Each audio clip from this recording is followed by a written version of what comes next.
this fest, that today is the day something go happen. Ring-a-ling, ring-a-ling, you hear the siren sing. Run for cover, the walls are tumbling.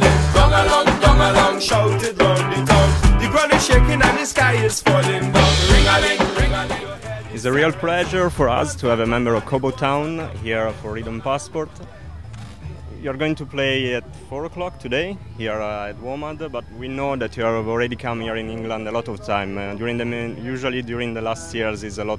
Well, I do really like the UK. I mean, we love coming here, and there is a special affinity that all of us really feel for the English audiences, and I'm not sure why that is. You know, I know if it's the common language or our historical connections, but definitely we love coming here and touring over here, and are happy whenever we get the chance to do so.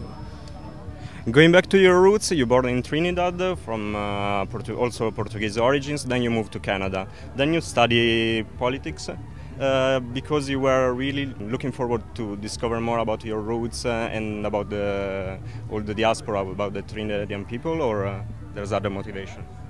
Very much so. I mean, I left Trinidad very abruptly. We basically ran for a boat to Venezuela for very complicated family reasons, and ended up in Canada with the shirts on our backs and with no goodbyes said. And I missed Trinidad terribly when I went away from it, and I found that I was a very bookish teenager. I would read a lot about the history of the Caribbean and the political situation, and I found that it really helped me to understand Trinidad in a way that I didn't understand when I was living there. That all of a sudden, everything that I took for granted was the product of a very specific historical context. That all of the whole society and way of relating to one another was rooted in a past that at some points was very dark and very painful, like the past of the rest of the Caribbean region,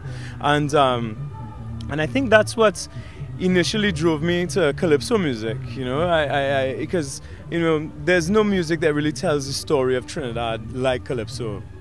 I mean, the calypso of any period will offer a fantastic running commentary on every scandal, every intrigue that had people's attention at that time, and they wrote about everything from a chance sighting of the Graf Zeppelin over Port of Spain to the Italian invasion of Ethiopia to money missing in this treasury. And I found that and I love the way that they treated all of these often serious topics with this fantastic sense of humor, and which is sort of a characteristic of Trinidad, and so yeah. So I would say that it was all of that seeking through the history of that really brought me to the music.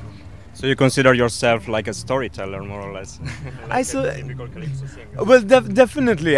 Most of my songs are stories and or they're images, and and that's definitely something that is inspired by the calypso tradition, for sure. How do you feel that people relate to calypso today? Because also Kobo Town is not only your name, but it's also the place where calypso were born.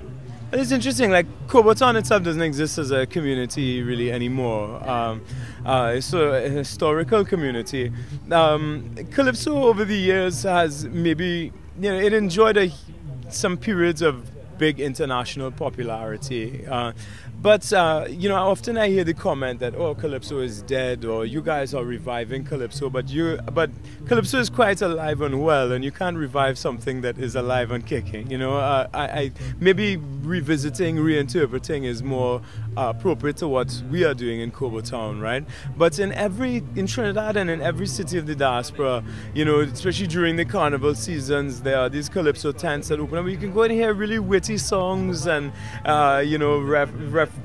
that deal with topics from the most local to the most universal. And the thing though now is, because calypso has a very limited reach outside of its strong fans and its stalwart community, that most of those songs are rarely ever heard outside of the tents. Even in Trinidad, the radio doesn't play that much calypso, right? So so it's a music that has for many decades been really struggling to maintain or find its place.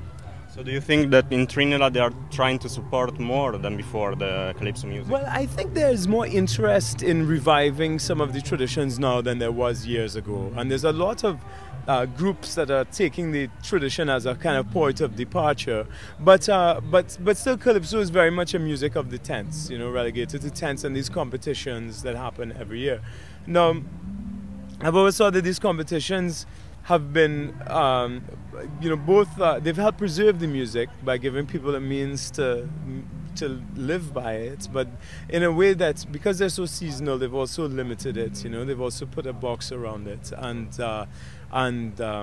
you know, and a long time ago, whenever something happened, calypsos would be sung about it the next day. You know, and I would love to see the music come back to that type of urgent responsiveness, you know, to the things that happen in our time.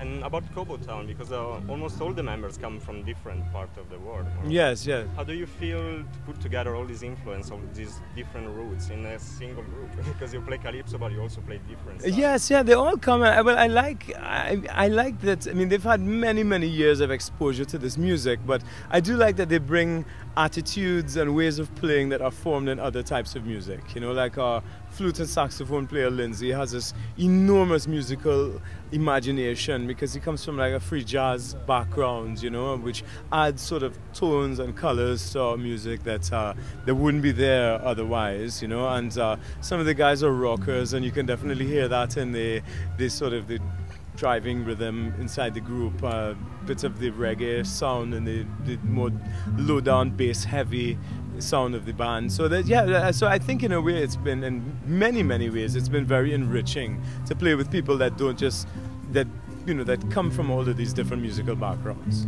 So we are really looking forward to see you at 4 o'clock.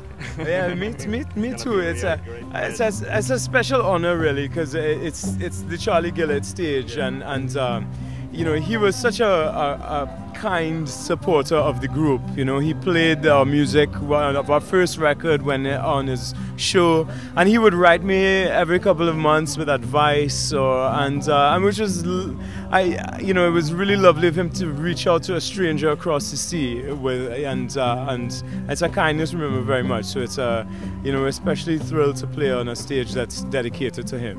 It was a great pleasure to have you, to have your interview, and we are looking forward to Lovely your to gig. talk to you. Thank you so much. Too,